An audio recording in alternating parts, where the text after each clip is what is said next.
Have you ever wondered about the man who built the largest contiguous land empire in history? A man whose name echoed across continents, striking fear and awe into the hearts of millions. Today, we're journeying back in time to uncover the incredible story of Genghis Khan, the founder of the Mongol Empire. This isn't just a tale of a conqueror. It's a story of survival, ambition, and a vision that reshaped the world.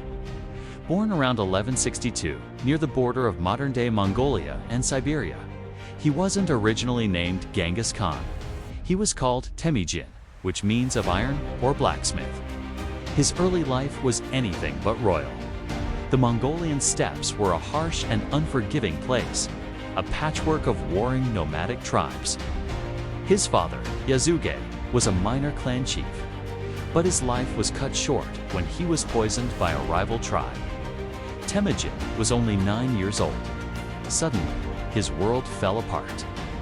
His own clan, fearing the burden of a widow and her children, abandoned them. Young Temujin, his mother Helen, and his siblings were cast out to fend for themselves in the brutal wilderness. They survived by eating wild fruits, marmots, and whatever they could forage or hunt. This period of extreme hardship forged an iron will within him. It taught him the bitter lessons of betrayal and the absolute necessity of loyalty and strength. He learned that in the world of the steppes, you either united or you perished.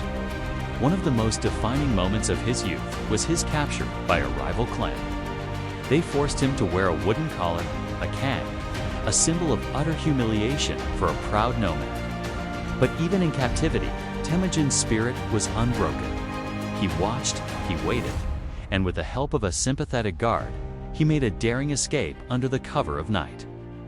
This escape wasn't just a flight to freedom. It was a declaration.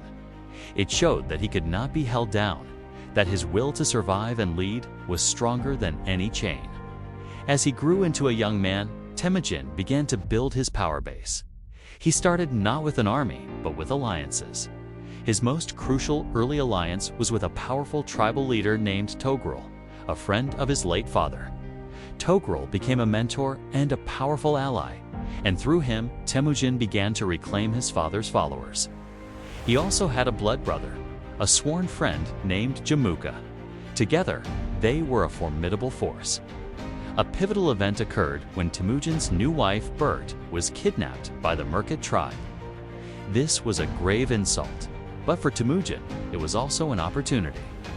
Rallying his allies, including Togrul and Jamuka, he launched a successful campaign to rescue her. This victory dramatically increased his prestige and reputation. He wasn't just a survivor anymore.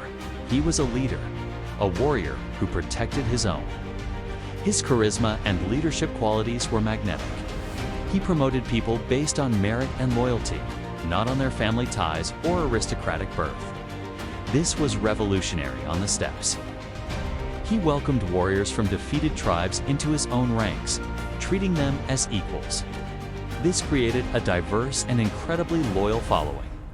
Soldiers knew that under Temujin, their skill and bravery would be rewarded, a powerful incentive that drew the best fighters to his band.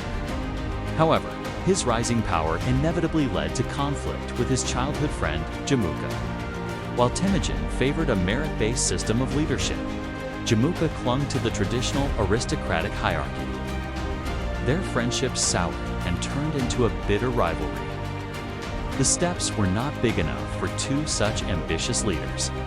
Their conflict culminated in a series of battles. Ultimately, Temujin's innovative tactics and the unwavering loyalty of his men proved superior. Jamuka was eventually captured and, according to legend, requested an honorable death without the shedding of blood, a request Temujin granted. By Yarlin-Lil, Temujin had accomplished the unthinkable. He had united all the disparate, warring tribes of the Mongolian steppes under a single banner. At a grand assembly, a Kurultai, he was proclaimed Genghis Khan, a title that likely meant universal ruler. This wasn't just a new name. It was the birth of a new nation and a new identity for his people. he established a legal code known as the Yasa, which covered everything from property rights to a ban on kidnapping women. He organized his people into a decimal system of military units, squads of 10, companies of 100, battalions of 1,000. With the steppes unified, Genghis Khan turned his gaze outward.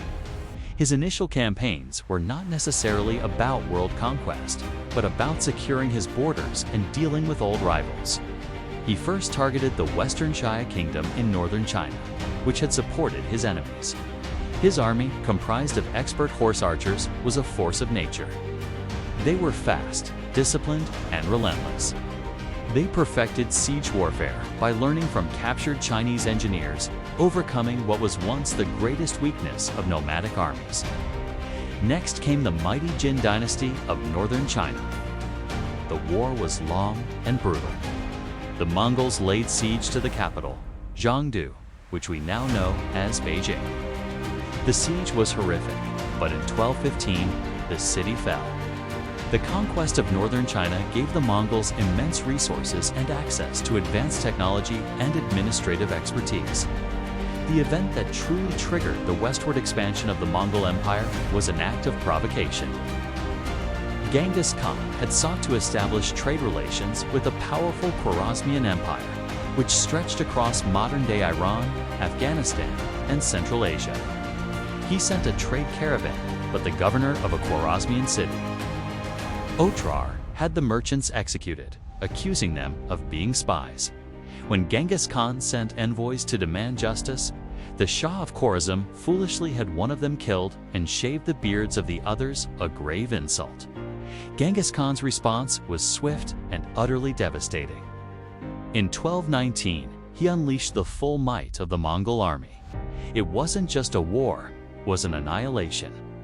He divided his forces, using brilliant feints and flanking maneuvers to surround and destroy the much larger Khwarezmian armies. Cities like Samarkand and Bukhara, centers of Islamic culture and learning, were razed to the ground.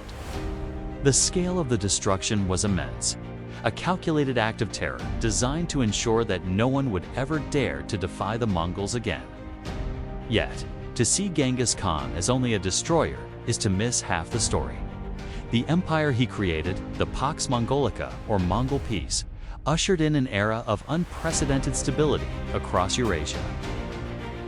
He established a reliable postal system called the Yam, which allowed messengers and merchants to travel safely and swiftly across the vast empire. For the first time in centuries, the Silk Road was reopened and secure. Goods, ideas, technologies, and cultures flowed freely between East and West. Gunpowder, the compass, and printing technology made their way to Europe. While Western goods and knowledge traveled east, Genghis Khan was a brilliant military strategist, but he was also a pragmatic ruler. He practiced religious tolerance, understanding that trying to impose a single religion on his diverse subjects would be a recipe for disaster. Christians, Muslims, and Buddhists were all allowed to practice their faiths freely within his empire. He incorporated skilled administrators and artisans from conquered lands into his own government, using their expertise to manage his ever-expanding domain. In 1227, during a final campaign against the Western Xia, Genghis Khan died. The exact cause of his death remains a mystery. Some say it was from injuries sustained falling from his horse. Others say it was an illness. His final resting place was kept a closely guarded secret and remains undiscovered to this day, fueling countless legends.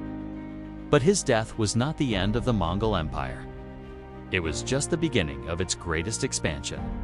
He had laid a foundation so strong that his sons and grandsons, like Gedai, Kublai, and Hulagu, would continue his conquests, stretching the empire from the shores of the Pacific Ocean to the heart of Europe. The legacy of Genghis Khan is complex and often controversial. In many parts of the world, his name is synonymous with brutality and destruction. But in Mongolia, he is revered as the founding father of the nation, a national hero who united his people and created a global empire. He was a man forged in hardship who, through sheer force of will, rose from an outcast to become one of the most powerful and influential figures in human history. His story is a powerful reminder of how a single individual's vision can irrevocably change the course of the world. Thank you so much for joining me on this journey into the past. What part of Genghis Khan's story fascinates you the most? Let me know in the comments below. And if you enjoyed this video and want to explore more incredible stories from history, don't forget to like, subscribe, and hit that notification bell so you won't miss our next adventure. Thanks for watching, and I'll see you in the next video.